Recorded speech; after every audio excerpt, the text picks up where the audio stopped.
Man, Will Levis getting ready to light these boys up, man. I believe the hype, goddamn it.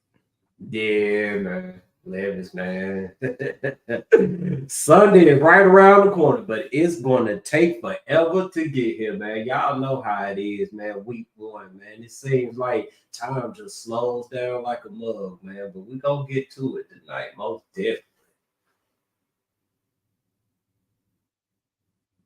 Will Levis, the new boogeyman of the South. Ah, yeah, I like that right there, boogeyman. Boogeyman. Now, Wilson, Texas fans not gonna like you for saying that, and you're actually going to get to meet one of the Texans fans that always watches our show. You'll like them. But let's go ahead and get this show rolling.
What's poppin'? You know how we moving, man. Titus Colosseum in the building. Yeah, my two co-hosts, they don't need no introduction. Firestone Morocco and yours truly. Let's get it.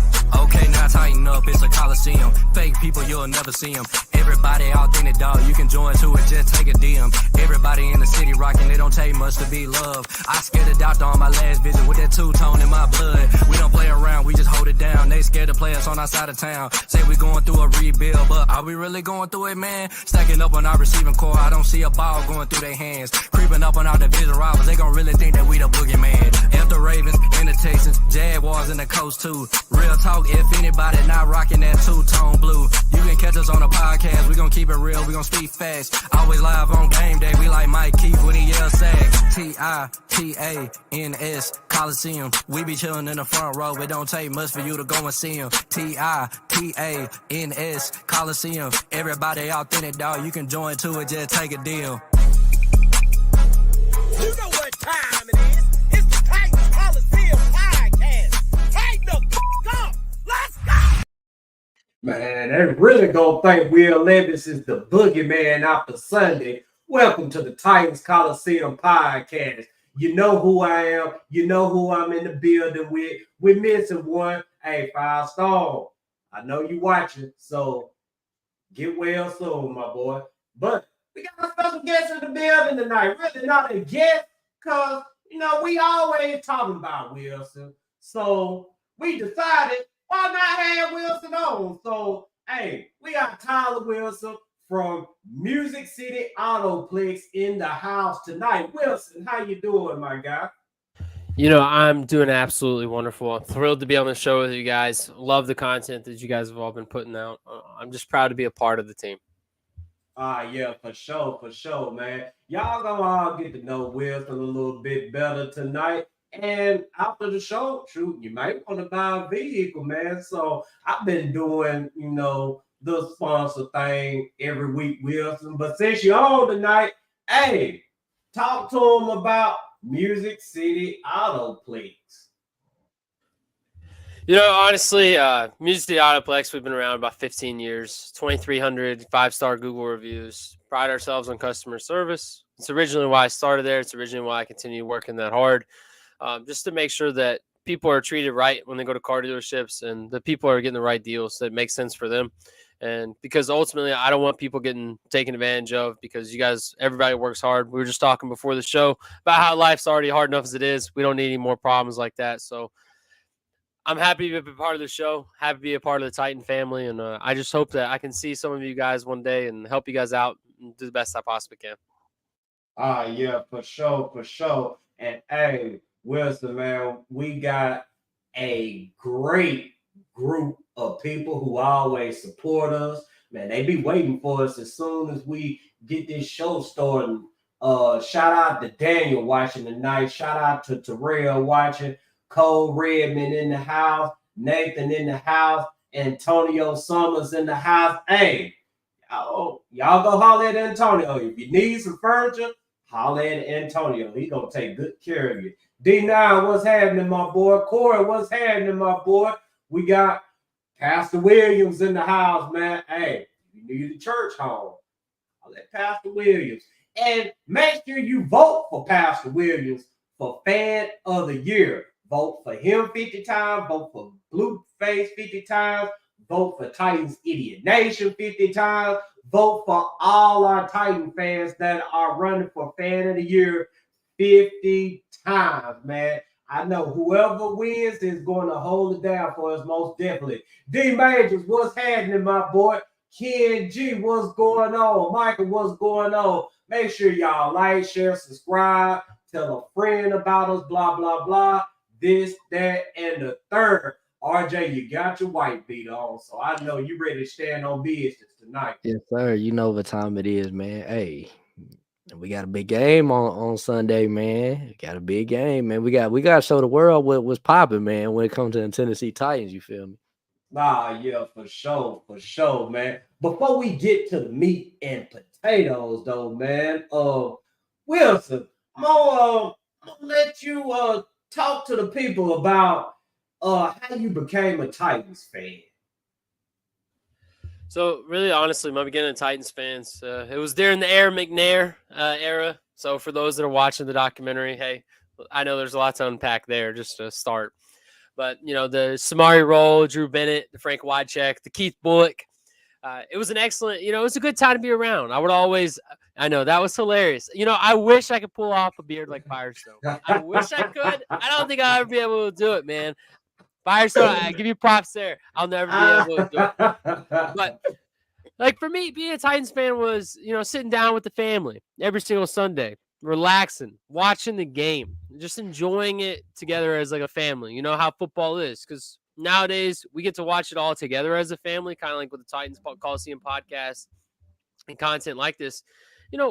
I was just spending time with my grandpa, wearing the jerseys, Aaron McNair jerseys, had those, Frank Wycheck jerseys, and just enjoying watching the game as a family. And then I think that's almost what football is all about. It's just being a part of the family. And that's how I started following the Titans, and that's how I still am today.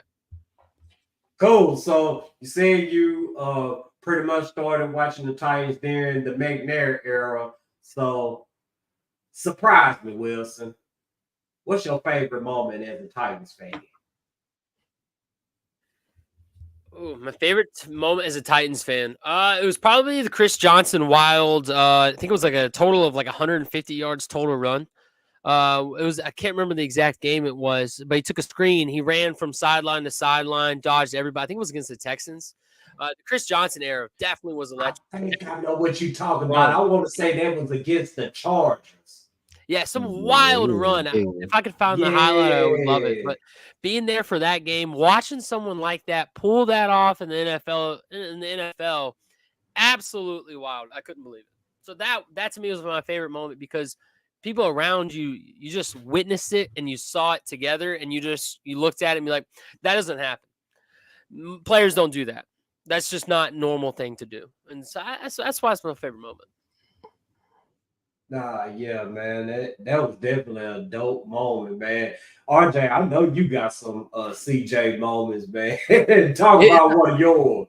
Well, I say this. I mean, I don't think my favorite moments were with CJ, bro. My favorite moment, man, was when I went to that Buffalo Bills and Titans game in 2021, man. I think that was the craziest Titans game that I ever been to, bro. Hands down when I say that, bro. Like, When I say that, like, man, like the whole world doubted us. Everybody just picked the Bills to win that. Like, we just had no chance. And for us to come out there and whoop them boys, bro, like we did, man. And Derrick Henry went off, man, and had 3 TDs, bro. And then he had that big run, man. I'm sorry, bro. Ain't nothing gonna beat that, bro. Nobody could tell us anything that day. You know, that was probably my favorite Titans moment. Yeah, man. I really can't pick one. I ain't gonna lie, man, because every time the Titans do something, man, I lose it. But just here recently, I would have to say favorite moment was when we beat the Chiefs here at home, when we beat the brakes off of them. I'm not talking about the block field goal. I'm talking about when we beat the living hell out of Pat Mahomes. I'm not celebrating no injuries or anything like that, but just watching the Titans just consistently get to Mahomes and give him hell all throughout that game. Honestly, I feel like the Titans, they gained a lot of respect from Kansas City that day because it was then where Kansas City figured out that the Titans are a tough football team for them, and we got to bring it. And you saw how they tried to play us physical and succeeded in it the last time we played. But we're going to go ahead and get to some comments. We got Jason Newman in the house, man. Shout out to Jason and shout out to 901 Tighten Up watching tonight. We got Armand and Lewis in the building as well as Angelica. Ghost of Judah Tribe. I'll say this. Our defense is going to destroy Will Levis Sunday. I feel sorry for him, actually. I'm looking forward to you getting after our fingernail banging quarterback, Brandon. Judah, man, I don't know about watching, but hey, I don't think your boy ready for what's coming to him, man. This ain't the same on Titans. We're not gonna be giving Keenan Allen and DJ Moore and Rome Aduze 10 yards of cushion to work with. No, these guys are going to be mugging him. And our linebackers and safeties are going to be coming after Mr.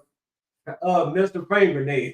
I'm very, very confident about our defense against them Chicago Bears, bro. I'm gonna keep that shit on because I know how Caleb Williams play, and that shit do not work against this defense, bro. You're not finna sit here and run around all day and then throw it to one of them wide. That shit that Holmes tried that against us. It don't work against us, bro. I'm just telling you this shit now. And as y'all forgiving Will Levis, I mean, yeah, you might get a sack or two. Will Levis, man, I'm telling you now, from what I've seen in the preseason, bro, he just been taking what the defense been giving him. He ain't really showed too much, bro. I'm telling you now. He got a deep ball on him. He been doing exactly what I've been wanting him to do, man. Be a game manager. Take with the easy routes, take the layups. You know what I'm saying? There's that and the other. I'm telling you now, bro. When it comes to me, when he wants to make them throws, he'll make them, bro. We've seen it before. You know, I'm gonna add on that. Just a quick question for you, RJ. Would you rather have Will Levis or Caleb Williams going into this season for the whole year? Ooh, I mean, from a talent standpoint, I would say Caleb Williams. For a right now standpoint, give me Will Levis. Will Levis for a right now standpoint. I think in the future, I think Caleb Williams will be a better quarterback than Will Levis. But I will say this, that right now, coming into this game, I'll take Will Levis. Will Levis is more experienced, and he's seen what the NFL is. Well, Caleb Williams hasn't. It's his first game. You know what I'm saying? He's not going to know what the hell we about to throw at him. You know what I'm saying? That's how I feel. I agree. I agree. I think it's gonna be tough for him because you have a defense like this, and he's going from USC now to NFL players. Mm-hmm. You know, it's easy to be beating players who's they're going to fifth period calculus. Now he's going up against real athletes, real pros, real professionals that are coming out there ready to play, and that stuff he did in college doesn't work anymore. And we got to say the quiet power out loud. Caleb Williams didn't really perform that well in college. So I can't agree with that, man. The man won a Heisman. Come on, man. He won a Heisman, bro. You can't say he didn't perform well at college, man. All right. How many games did he win on the big stage? Him and Will Levis almost have the I same. give you that. I give you that. He didn't when it come to playing them real teams, he ain't really beat nobody. But Yeah. I say this though, like the man won a Heisman. You can't take that away from him, bro. No, you can't take that away from him, but a lot of players do win Heisman's that don't translate into NFL success. And I just think it's a big translation to kind of carry over. And that's why I'm with you. Give me Will Levis to start the year because I want to see Will Levis what he can do. I think but neither one of them have been tested in deep waters yet. I think this is a great start for both of them. And I think Will Levis can perform well. And I think Caleb Williams can easily struggle. But you know what? And if he can shine in week 1 against this Titans defense that's coming out aggressive, ready to go, that's impressive. But that's a really hard feat to do. So realistically, the Titans are coming in there. They're ready to win. They want to be number 1, and they're coming out ready to play. And if Caleb Williams can outperform that and perform to 400 yards, 4 touchdowns, 1 on the ground, and beat the Titans, then hey, Will Levis is going to throw 5. I'll say this, man. Will Levis will earn his respect on Sunday. He will earn his respect on that dude, man. He can ball, man. I'm telling y'all, man. For what I've seen in practice to what I seen when I went and saw him in practice, man, he can ball, bro. I just need him to just take, like I said, just take what the defense give him. But when it's time to make that throw, he will make. We've all seen him thread the needle, bro, on deep balls, bro. He's all done it, you know what I'm saying, in front of us, man. And I just feel like the Bears about to see that shit for themselves, bro. He can thread the needle, bro. You know what I'm saying? I just need him to just take what the defense gives him. But when it's time to make that throw, he'll make it. Everybody think he sucked for some reason. I don't understand. He didn't play bad last year. I don't get why everybody think he sucked. When he comes, bro, when he plays, bro, he will play. I promise you. Hey, shout out to Mr. Titan watching tonight, man. Hey, Wilson, they be giving you hell too, man. They say you up out here looking like Firestone Shane. Hey, but you know what? I'm okay with that. I mean, I gotta give my little man some props. He can grow a beard. I mean, I just shaved mine because mine look a little bit like stubble. I can't grow it out like him. Hey, it's a compliment, boys. I appreciate it. Hey, you rocking the mustache though, man. As long as you got something there, man, you all right with me, man. But let's go ahead and get to another comment. Kid G said he's been playing he's been only playing against guys trying to make the team, but Sunday he's going against real talent. Yeah, I mean, he was going against second teamers, third teamers, guys that's on practice squads right now, guys who might not even have a job right now. And also, too, you have to take into consideration that NFL field is totally different from the one in college. The college field is wider. You got more space to work with. Now, the field is more condensed. You don't have, all the room to run around and scramble. If you can do it within the confines of an NFL stadium, that's cool and everything. But, I mean, I wouldn't expect Caleb Williams to just come out week 1 and light it up, especially against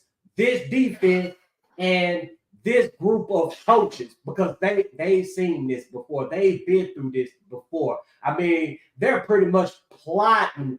Callahan said it today himself. I mean, they're trying to throw Caleb a bunch of different looks to confuse him. Yeah, I'm gonna be real. Caleb Williams might struggle this game. That's what I'm standing on, man. He's never seen 3 corners like this, man. That can just sit there and lock his receivers up at any point. I like I said, at the same time, I heard Brian Callahan say that Will Levis, he's ready for this moment, you know what I'm saying, at the same time. So I feel like Caleb's going to struggle, man. He's going to have a game where people are going to question if he's going to be a elite quarterback in this league, which I think he will, you know what I'm saying, eventually. But the first game, nah, we're about to embarrass us, boy. I'm standing on that. We're about to embarrass him, bro. He's going to come out here just to let all them Chicago Bear fans down. I think the same kind of conversation we're having right now about Caleb Williams, I think we're going to have later on in the year about Will Levis too. Like, there's going to be games where Will Levis is going to struggle because there's defensive coordinators coming out there throwing that same stuff. So that's why I kind of want to lead off with that. Like, how we compare them both together. It's almost as if we can say the same about each other. But I think Mike Tyson said it the best. Everyone has a plan to get punched in the mouth. So what's going to happen when Caleb Williams gets punched in the mouth? Who's going to come out and play? If he gets punched in the mouth and keeps moving forward and progresses, hey, good to him. Will Levis can do the same. And so we're going to see him struggle. We're going to see him recover. We don't know really what we're going to see out of the Chicago Bears offense. It's a new one. I'd say we definitely have the coaching advantage because I think Matt Eberflus is kind of a joke. But what's the plan when Caleb Williams gets punched in the mouth? Yeah, that's what I'm saying. Like, he's never seen anything that we about to throw, and he's never seen before. I'm just gonna keep that 100. Now, I know Pac-12 defenses ain't playing. The Big 12 and Pac-12 defenses ain't playing is what the Titans about to play on Sunday. I'm just gonna let you know that now. The Titans about to confuse him. We got 3 different looks that he can see. We're gonna have pressure up the middle, so he can't sit there and just run around like he wants to run around. He's gonna be uncomfortable.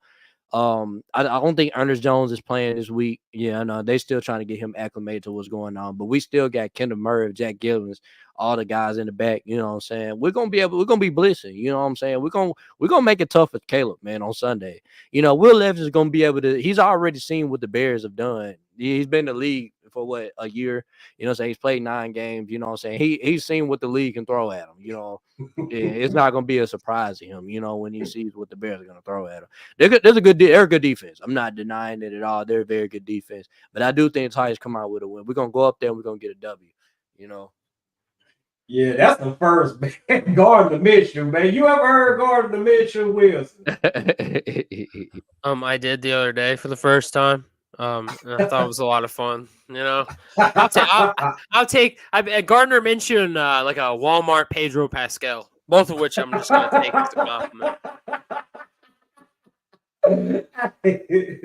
So Cole Red, he brought up a good point as well, man. Kevin Byard revenge game, man. You know how former Titan players act when they go up against the Titans. I mean, no matter who it is, they just seem like they play out of their minds. And I'm actually looking for Kevin Byard to be very active Sunday. I mean, whatever balls that come his way, he's probably going to jump all over them. He's probably going to be looking to jump a few of those shorter routes, man. How you feeling about Will Levis going up against Kevin Byard on Sunday, Wilson?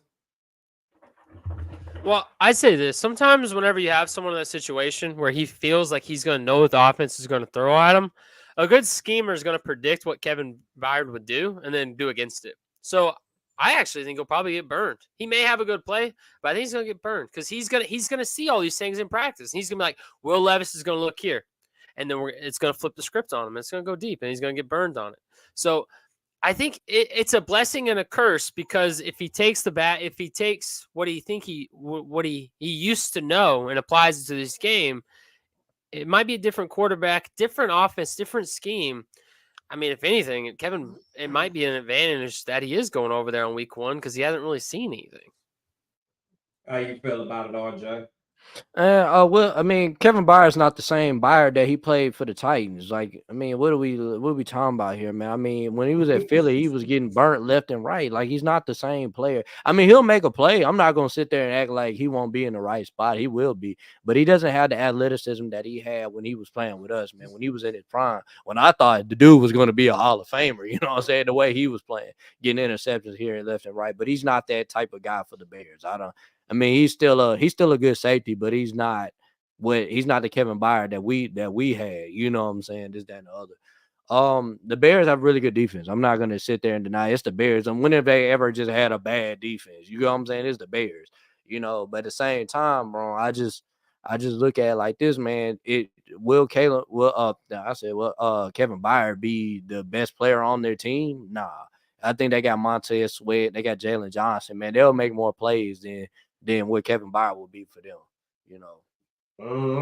This part of my Tiger PTSD right here, man. I mean, we're worried about former players playing out their minds, man. I mean, Kevin Byard, I know what he done in Philly last season. It was actually funny to watch, man, because everybody had all this hype around Philly, and then, you know, the whole A.J. Brown thing, he told Kevin Byard, you're a winner now. We're doing things differently. And, man, the Eagles proceeded to fuck off the month of December and January. But But I'm kind of worried about it though, man. I ain't gonna lie. It's gonna be a close game. I'm not sitting there yelling at y'all that there's gonna be a blowout, man. But I just feel like, man, the Titans. Y'all know, man, we've been Titan fans forever. When they overhype a team going into a game, when they play us, bro, what usually happens? 9 times out of 10, the Tennessee Titans whoop they motherfucking ass. It happens every time. They always overhype a team before they play the Titans, and we come out with a W. It happens every freaking time. And then they never give us any credit. They talk about how the Bears lost the game. You know what's coming. You know what's coming. It's happened too many times, so. It's honestly almost as if the Titans are like the gatekeepers. Like for you to be considered a top team, you have to consistently get by the Titans. Like the Alex Smith Chiefs really couldn't do it, but the Patrick Mahomes can. So if a team like this, it doesn't really have an identity like the Bears do, with a lot of question marks kind of going into it. You're coming up against a team that has an identity and they kind of know who they are, and you're going up against a gatekeeping team. And if you can get past that, you're entering a new territory and expectations. But a lot of those players, just like in the UFC, when you go up against that guy and you punch too high above your weight class, you get put back where you kind of belong. I'm not saying that's the Bears, but I'm saying that's the kind of game that we got to be expecting. We don't know who they are. You couldn't have said it better, Wilson. They don't know what the hell they are. They just a bunch of good players that's put together. They just got put together over all season.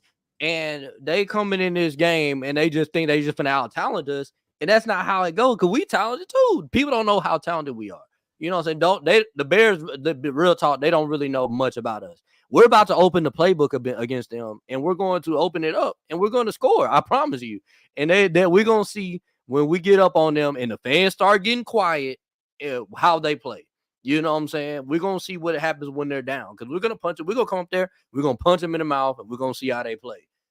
So we'll see. We'll see on Sunday. Hey, shout out to Maston watching tonight, man. Y'all make sure y'all go and tune in to him and Blueface on Sports Nation Nashville. Maston said y'all tripping in these comments. Titans going to be way better than what y'all think in these comments. Hey, yeah, Maston, I'm not gonna lie. Judah, he doing a whole lot of talking right now, and he reminded me of saying it. He making me wonder. Has Fed created a troll account as a Bears fan? I mean, said if you are Judah, man, hang it up, bro. Just go ahead and admit that you're a true fan of the show and you love our content. But man, we're gonna piggyback a little bit off this discussion about the type of team that the Titans are or whatever, because we've always been a physical football team, but now we're just looking to modernize things a little bit. But at the same time, y'all, and I know this is going to mess with some of y'all Titans PTSD, but you may not want to hear this. The Titans are going to be running the football more than you think. They're going to establish the run, and they're going to look to be effective in the run game. If you watch the press conference today with Brian Callahan, you know what he said. He says the Titans are going to run the football. Says that it's something that we will pride ourselves on doing. So, RJ, I want to get your thoughts on this. Why is it important for the Titans? I'm going to say tablets, but why is it so important for the Titans to establish the run out the gate? And I went ahead and clicked on this comment because he says you're not running on us, bro. Bro, we're the Titans. We're the best running football team franchise in the history of the NFL. There's nobody has better running game than Tennessee Titans. This is what we do, bro. We run on everybody we play. Like, I don't get why, you know what I'm saying? Only team I've just seen us struggle to run on consistently is really the Baltimore Ravens. And even we ran on them. You get what I'm saying? Like, this is who we are, bro.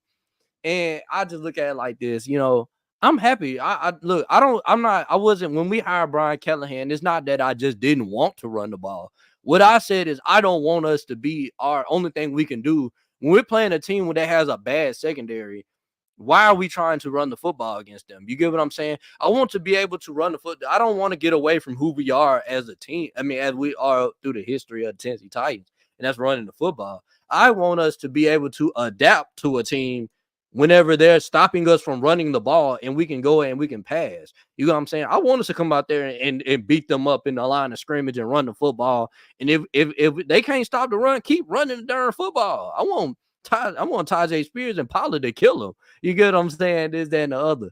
But at the same time, but when they stopping us from running, we can switch to go pass, run. You get what I'm saying? Pass. You know what I'm saying? Then throw a run in there every now and then.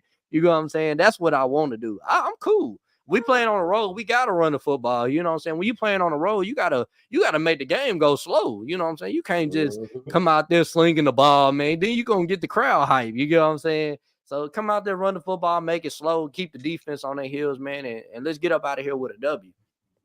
Yeah, most definitely. And I'm glad that you mentioned running the football on the road, because Tony Pollard, he actually said that the energy from the run game bleeds throughout the team. So, Wilson, I'm going to get your thoughts on it. Why is it so important to establish the run out the gate?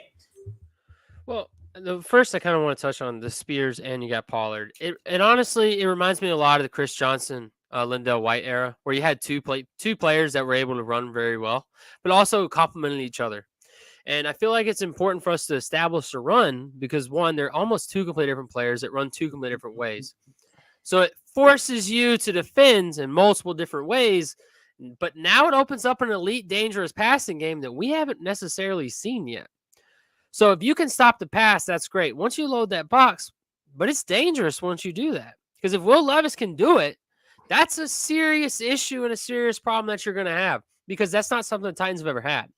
Yes, Derrick Henry, absolutely wonderful. But the Derrick Henry era was much different than the Chris Johnson and Lindell White era. But they complemented each other. They played really well. And just like how you're going to rotate defensive ends to keep them keep them going, we want to do the same kind of with a running back. You want to keep them energized and ready to. We got a special guest in the building, man. We're definitely going to miss Derrick Henry, man. You know what I'm saying? Derrick Henry is a Hall of Famer, all-time legend for the Tennessee Titans, man. But at the same time, like bro, like we was too one-dimensional with him. You know what I'm saying? Like, it's like we couldn't do nothing else because of his limitations in the pass game. And that's what we don't have anymore. And people not understanding that. Like, I get it. We can't just sit there and put two tight ends, man, just run the ball all day. Like, we can't do that no more. You know what I'm saying? Now we can spread you out. Now we can throw it to the running back and get and get the same amount of production that we was getting with Derrick Henry, that we was getting, you know what I'm saying, with Tony Pollard and Tajay Spears. And people not seeing that. Like, we're never going to stop running the football. We always going to be the best running team in the NFL. I promise you. When it comes to run the football, nobody will run the ball better than Tennessee Titans. You know what I'm saying? We've been running the ball since Eddie George was the running back, bro. Like, you know what I'm saying? Like, this is what we do, bro. You know what I'm saying? Right. But outside of that, like, you know, like we're gonna always find a way to run the football, bro. That's just how we are. You're doubting the Tennessee Titans are running is like doubting the Steelers with defense, like, you know, down the Bears with defense, like down the Packers with quarterbacks. Like, come on, man. Like, it's stupid at this point. Like, now, honestly, I do have one concern. Is I really like the Pollard and Spears combination. Mm-hmm. Tony Pollard struggled a lot last year when it was just him. Mm-hmm. And for this run game, for me, I feel like to be super successful and to be the Titans that always runs the ball, mm-hmm. you really got to be 1A, 1B. And what happens if either one of them gets hurt? Can that next guy step up and fill that gap? Because if they can't, then we're going to become one-dimensional and different team. This health really matters for this, and these players got to be on. They got to stay healthy, because I don't know if we can if either one of them get injured. We need both, and that's a hard thing to say over a 17-game season. That's hard. Can they do it? Yes, I think, but that's a lot of ifs and buts and maybes that I don't have the answers to. You know what I just thought about, Wilson? What you just said right there. I said going into the offseason that I wasn't sure if Tajay Spears was the type of running back that you will want toting the ball every single game for 20, 30 times. And then they went and signed Tony Pollard, which, that pretty much told me that they're looking to use multiple running backs. Now, as you all know, we got rid of Hassan Haskins in favor of Chestnut. And if you watch the preseason, or if you just been watching the Titans period or whatnot, you know that Chestnut is a better runner than Hassan Haskins. Now, I was wondering, like, why did they go away from Hassan Haskins in favor of Chestnut? And I think I just got my answer. I think Chestnut is going to play a bigger role in this offense than what people think because of what you just said, Wilson. Both of these running backs, I mean, you don't want them toting the football 20, 30 times a game, especially Tony Pollard coming off an injury.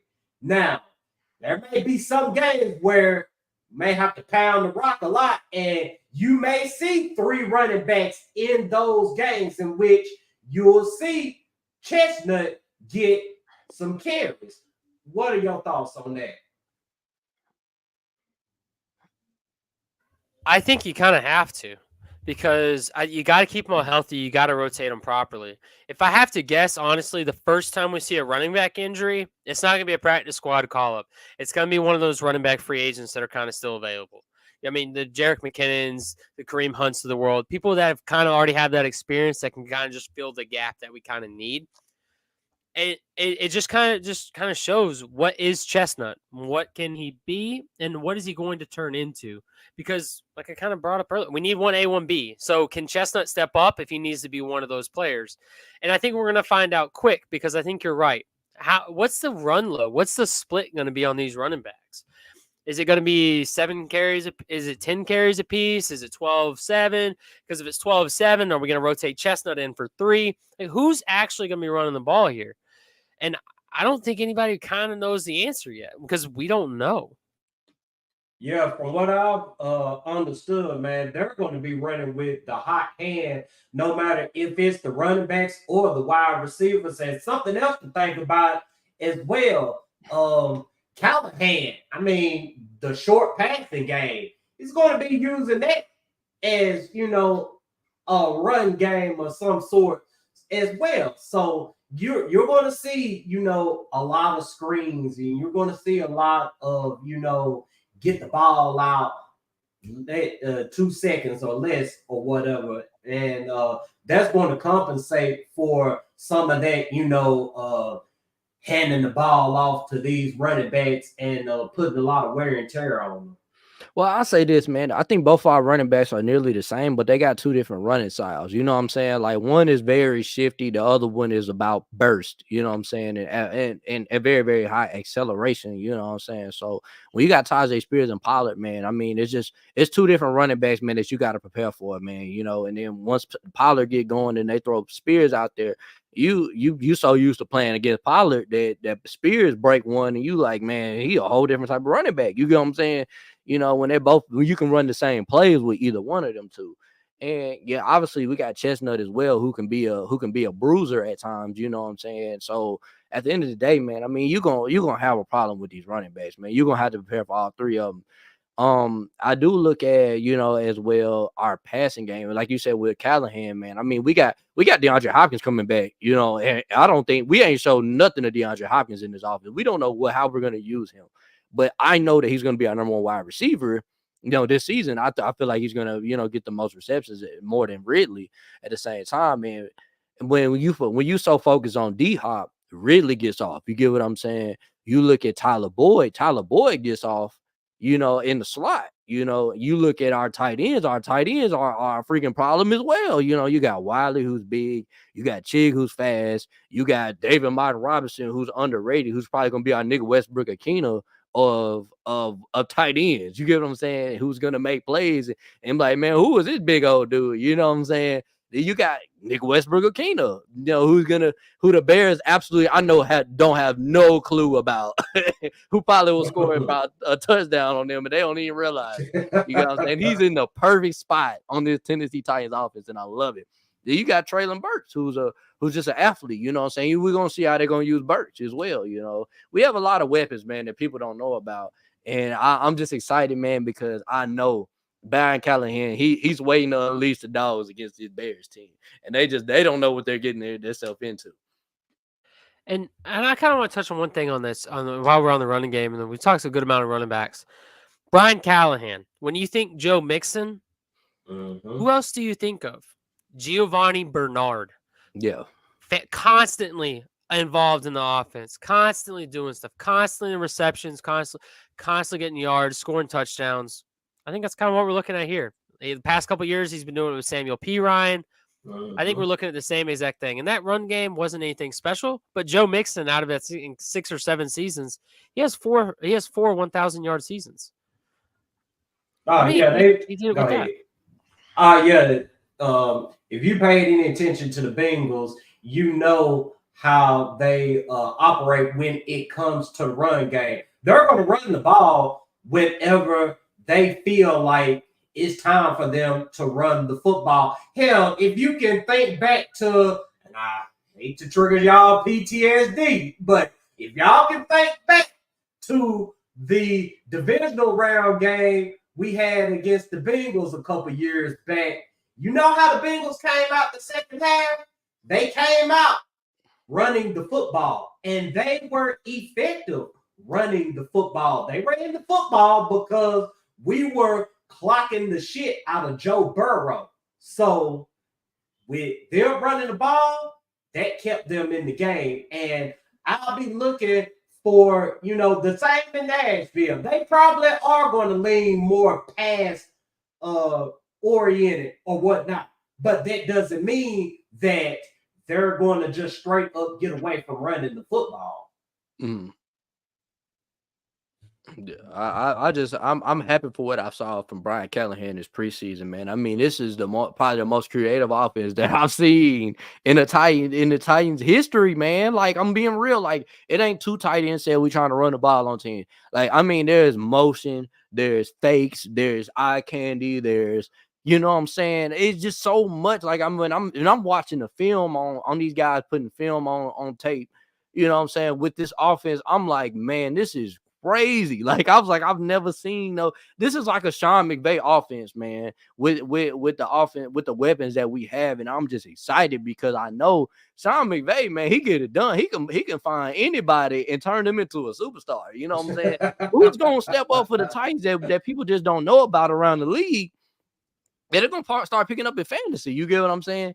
And I just feel like, man, that guy might be David Martin Robinson, bro. I feel like, man, sooner or later, if he gets better, bro, he can be our number 1 tight end, bro. Like, that's how good that kid be. I mean, look at Wiley, bro. Like, Wiley look like he could be something. You know what I'm saying? The way he was playing, man.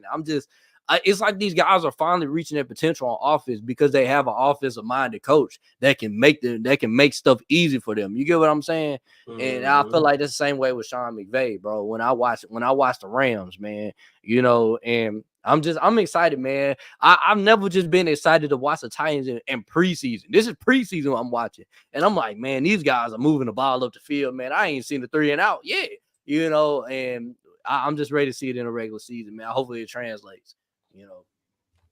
And also, and RJ, I have a question.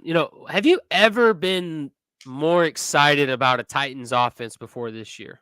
No. Like, this is the first time, honestly, you're going into a year and you have hope. You have a belief that it's going to work and it's going to be different than what we're used to, but we're excited about it. And we're completely changing our identity and we're on board. A lot of franchises don't have that. And so for us to be the most excited we've ever been going into a season about our offense, most excited I think this fan base has ever been about an offense with this much expectations, because there's expectations with this offense now. Oh yeah, most definitely. And shout out to everybody watching tonight. Make sure you like, share, subscribe, tell a friend about us, blah, blah, blah, this, that, and the third. James Patrick Ellis brought up a damn good point. And it actually segues over well to our last discussion of the night. I'm glad Vrabel is gone. This is more professional football, more organized by Callahan. Now, Harold Landry, of course, Harold Landry, stand-up guy. He isn't going to name drop or anything like that. But he spoke to the media today, and that's a rare thing for Harold Landry. I mean, when is the last time you heard Harold Landry just, speak to the media? I mean, the guy barely speaks. I mean, he's a worker, not a talker. But today, when he was asked about the difference in the when he was asked about how things were done differently for the 2024 Titans, he said that in the past, it felt like it was one way of doing things. And now he feels like the box has been open and that it's a trust between guys that's been doing it for a while and the coaches when it comes to preparing for a game. So, I mean, some pretty, telling comments from Harold Landry. And my question to y'all is, in what ways can the new open-minded approach show up on the field for the Titans? You said the more open-minded approach. Yeah. I feel like it'll work just because, I mean, Brian Callahan, he's more so of the new style of NFL, man, if that makes any sense. You know what I'm saying? Like, I feel like they let them be themselves. You get what I'm saying? Like, these guys can be who they are. They can just show their personality. As in Bravo, I don't think they got to do that. You know what I'm saying? They kind of just they kind of just did the plays and ran the scheme the way it was supposed to be ran, and it worked. You know what I'm saying? For the first 3 years, you know what I'm saying? And then once we started losing, it started to become a problem. You get what I'm saying? As in Callahan, they let them free, man. Let them be who they are, and I think that works a little bit more in the long run because a lot of the top teams are doing that, man. If you balling, man, be who you are. You know what I'm saying? And I think that works out with the Tennessee Titans as well. So, oh yeah, how you feel about it, Wilson? I mean, I think RJ said it best. Honestly, I feel as if now they can kind of play with their own identity, with their own personality. They can kind of shine as who they are. Now, I think the only downside of that is when you play off energy and you play off emotions, there's a negative side. And we're going to see it very often, but I want to see if we do see it, what happens from it. Yeah, most definitely. And I think they talked about that in the past. Oh, hell.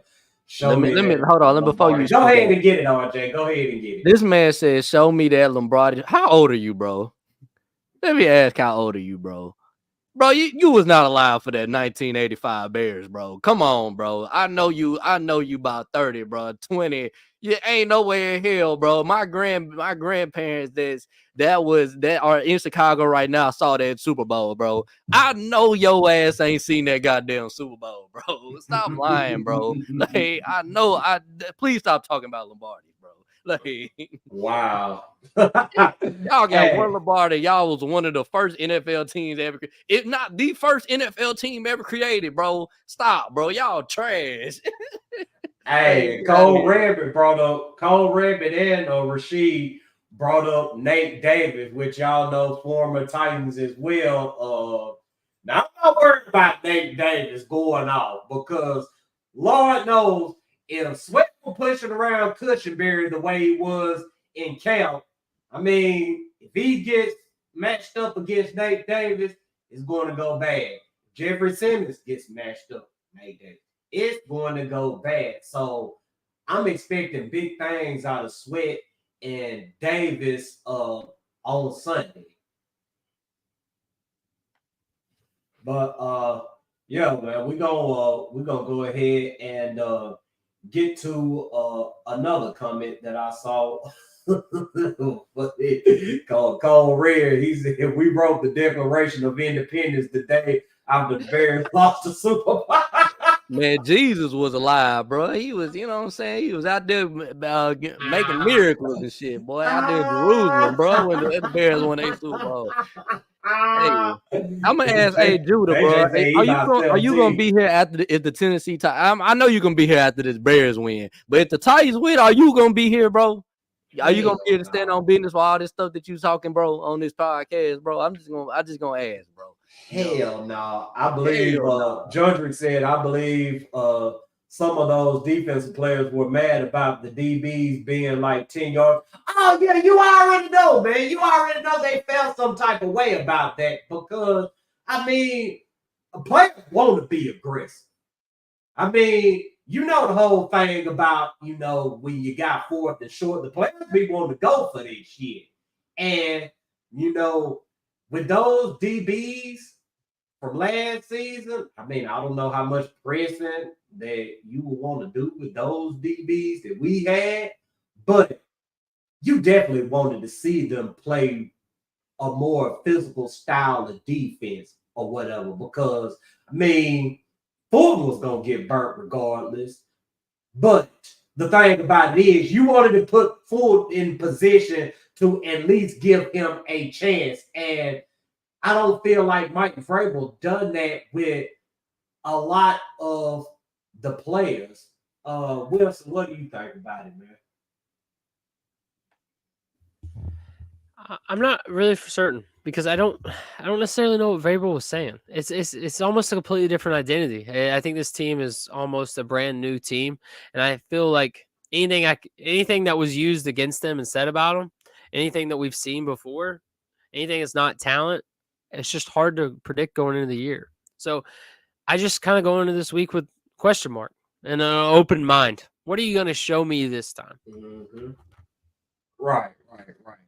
So, yeah, we're going to go ahead, wrap this show up for the night, man. Wilson, it has been great having you on here.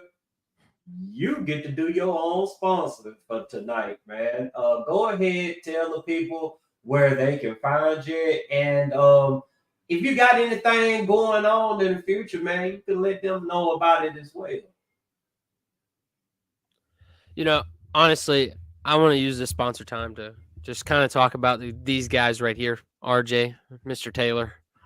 I think it's important, to have people that you trust in life and that you enjoy this as a family together. And that's kind of what we are.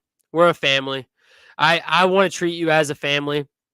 I want to be with you as a family, and I want to celebrate the wins with you, celebrate the losses, and I want to be there whenever you buy your next new car.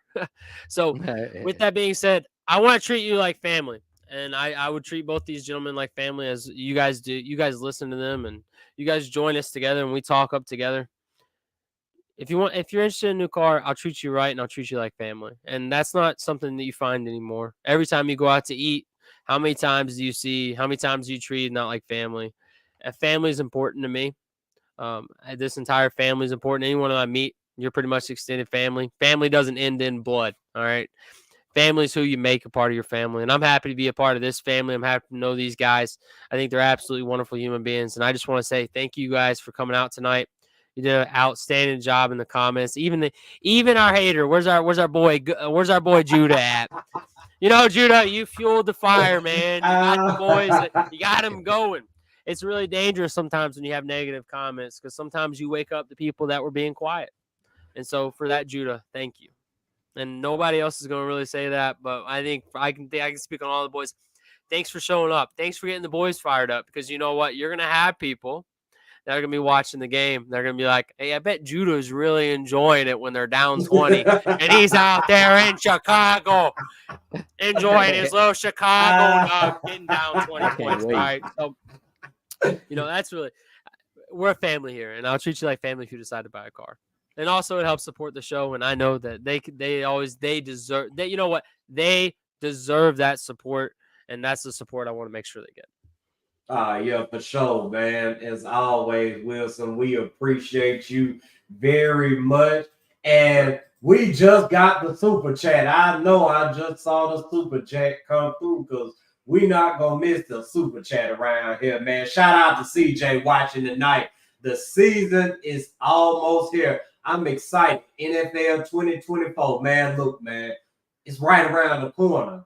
But as you know, with all things that you look forward to, it is going to take a damn long time to get here.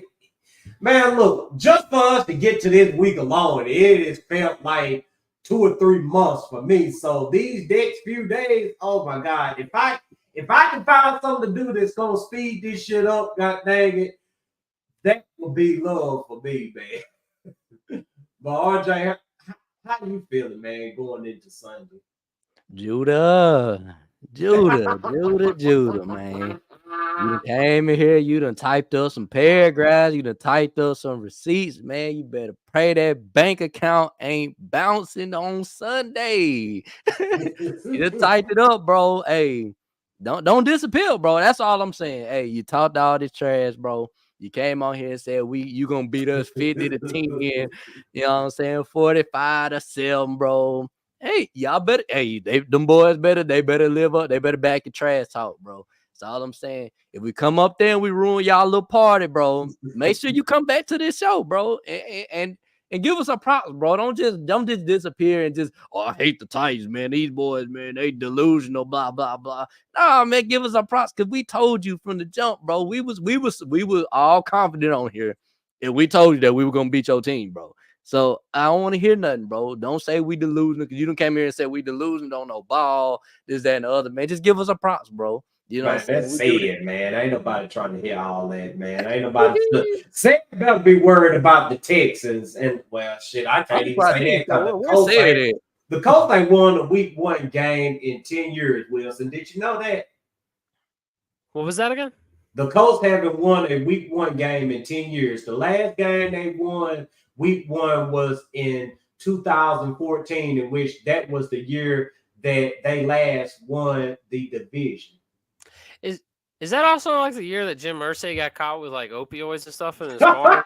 I mean, honestly, man. I mean, Irsay's got to get back on it, man. I mean, that's a long time. Man, look, man. The Colts is going through some hard times right now, man. I mean, shoot, when is the last time that you've seen the Colts just consistently win single digit winning seasons, man? I mean, it's ridiculous what's going on up over there. I honestly think they're going to be picking at the top of the draft with Jacksonville. I think they're the worst team in the division, man. I'm gonna stand on it, man. Even if they beat the Texans on Sunday, I don't believe in what they got going on, man. For what I've seen, man, they didn't get better this offseason. We've seen what they was when they played us. They struggled with us, and we was absolutely garbage, bro, last year, bro. I don't see it, bro. I don't see what the hype is about, man. Gardner Minshew was a better quarterback to me than Anthony Richardson last year. I don't care what a Colt fan got to tell me. You know what I'm saying? I think they're downgrading their quarterback. I mean, Anthony Richardson will get better as the season progresses, but I don't see it this year with them, man. And then their secondary, they didn't fix that secondary at all. It really just gonna be the same secondary to me. We'll see. I think they're gonna get lit up by the Houston. I think Houston is going to I think CJ is going to have a career day against that. Yeah, put your money on Houston, bro. I mean, if you're going to bet, put your money on Houston. Do not bet with the Colts Week 1. I don't know how they're going to stop their receiving core they got. They're not going to be able to, man. I'm like, CJ's about to have a field day against that secondary. I don't believe it at all, bro. I'm sorry. But we'll see. Not financial advice. But no, in all seriousness, yeah. I mean, Anthony Richardson, he's that guy that everybody talks about. He has the size, he has the speed, he has the arm strength. How many other times have you heard that kind of talked about, and the guy turns out to be successful? I mean, so what are we gonna do? Just go back to the top of the draft, and this Tools guy that you thought was gonna be number 1 that can't stay healthy is gonna win? Colts are in a really bad situation. They don't have anything going for them. Their positive is they hope their quarterback is average. Like, they hope he can just run around and do something magical.